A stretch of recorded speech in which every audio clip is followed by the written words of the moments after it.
Chris Paul will be motivated to play well because what he wants is to play somewhere. I think he's going to have a really good year for us. I can't give you a forecast on how many years or.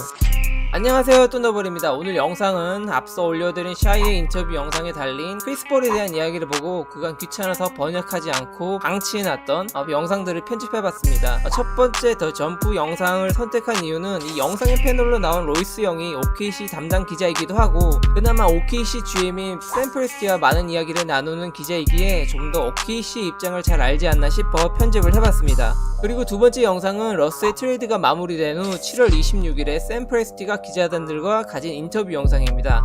여기서 크리스 폴과 앞으로의 팀의 방향 그리고 아담스에 대한 언급을 한 부분만 편집을 해봤습니다. 그럼 Thunder GM Sam Presti called Russell Westbrook the most important player in Thunder history. A little shade there from Mr. Durant. Westbrook left the Thunder as the team's all-time leading scorer, all-time leading assist guy, rebounder, and steals. The loss of Westbrook and Paul George has really left the team in a state of rebuilding with loads of young talent, draft picks, and of course Chris Paul, who we'll discuss shortly. Royce, how are Thunder fans handling the loss of Russ and PG-13? You know, I think, Brian, that it's kind of gone in phases. Initially, there was kind of the shock and heartbreak.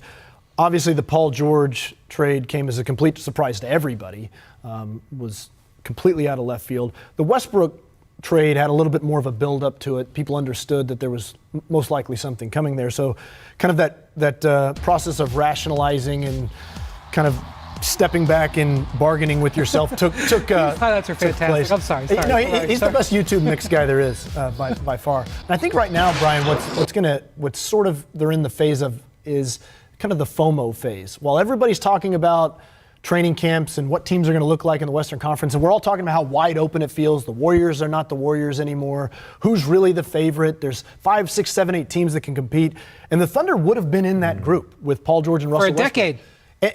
And they have been, and they still would have been, even with the disappointments of last year, and now they're not. It's hard for fan bases to not live in a year-by-year nature, and I think the Thunder fan base is looking at this upcoming season and saying, we're going to be left out. We're not in that conversation, and this is an all-new experience. You know, the team had a bad year the first year where they started 3-29, but nobody cared.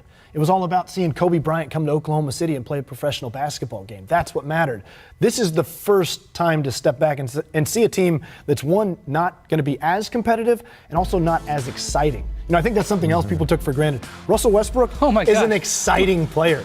These highlights are ridiculous. There's something to write about. There's something to talk about. And Paul George had maybe the best year of his career last year. Right. Let's point that out. This is not going to be as an exciting a team, and I think that's going to be an adjustment. What expectations do you have for CP3 and OKC? I like that, CP3 and OKC. Mm-hmm. You know, I think that the organization itself, Brian, feels like they can be pretty decent. And the question is how good do they want to be and how long do they want to be a good team? Because you look at the team on paper, Chris Paul, Danilo Gallinari, Steven Adams, Terrence Ferguson, Dennis Schroeder. There's a quality team there. They're going to win games, especially there's a 35 to 40 win team there. They could be in the conversation for a playoff spot in mid-March, I think, at some point. If they stay healthy. But look, Chris Paul's going to be motivated. They are to play a competitive team. That'll get you a nice little 10th or 11th seed in the Western Conference. Ooh, that's pretty low. Chris Paul will be motivated to play well because what he wants is to play somewhere else. Yeah. And in order for him to get to that somewhere else, he's got to restore his reputation both on and off the floor. And got to stay healthy. He's got to stay healthy. So for Sam Presti's got a price tag right now for Chris Paul. And for that price tag to get hit, Chris Paul's got to hold up his end of the deal and play well to get there. What do you think that price tag is? I think it's a first-round pick. Yeah. I mean, to me, it's whether Chris Paul is created as a toxic asset. Because if you're negotiating with the Thunder, you're like, well, the Rockets had to give us 2 first-round picks to take him. Because he's an extension of the Westbrook trade. What you get for Chris Paul is, by virtue of what you're still getting for Westbrook. That's what the Thunder are going to sell. So that's what they're going to try to. But I mean, Tim spent plenty of time around Chris Paul. I've heard you say that you expect him to be motivated to play. No, for the reason you just said, he obviously knows the business of the NBA as well as anybody, and he understands that he has to play well and stay healthy to be considered a guy that contenders would want to target in the trade market. I tell you what, though, to get a first-round pick for Chris Paul, if Sam Presti can trade him without giving up a pick, I'll be impressed. And look, it's not because Chris Paul can't play. He is still, I mean, he had a easily good 2.5 a top 10 months point last guard. I think the Thunder are more likely to just hold on to Chris Paul than they are to give up a pick to get rid of him. That's kind of where they sit right now. Is they don't have to trade the guy. Now they could get a disgruntled Chris Paul, which might not be good for their young rebuilding team. But I think that's important to note that the Thunder are not rebuilding yet. They have not gotten to that phase. They're still tearing the house down. They're only to they've got the roof off. They haven't got down to the foundation. So, and Chris Paul's one of those situations, Brian, where I think that, with a lot of players, the older they are, the contract doesn't look as bad when you start shaving years off of it. So Chris Paul may kind of, in an odd way, have more trade value next summer once this year gets taken off and he doesn't have so much guarantee. Here's what executives expect to happen. They expect the Thunder to put out a message that we're not looking to trade Chris Paul. We want him here. We want him as a part of our unit. We want him to work with our young guys because they don't want anybody to think that they're panicked trying to trade him. And they want to hope that somebody has something happen where they need Chris Paul.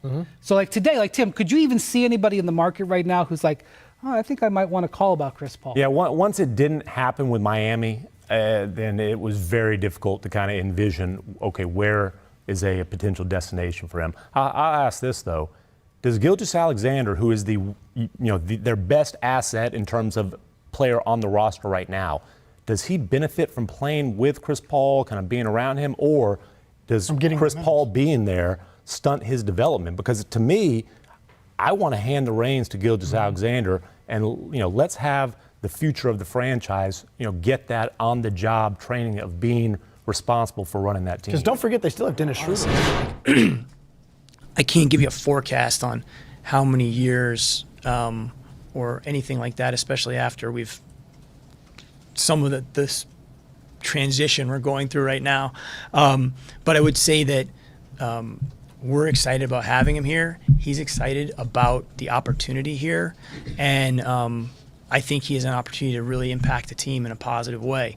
What happens 2 or 3 years from now, again, I hate to keep coming back to this, but what used to be 5 years in the NBA has become 5 months in the NBA or 2 years in the NBA. I mean, predicting anything beyond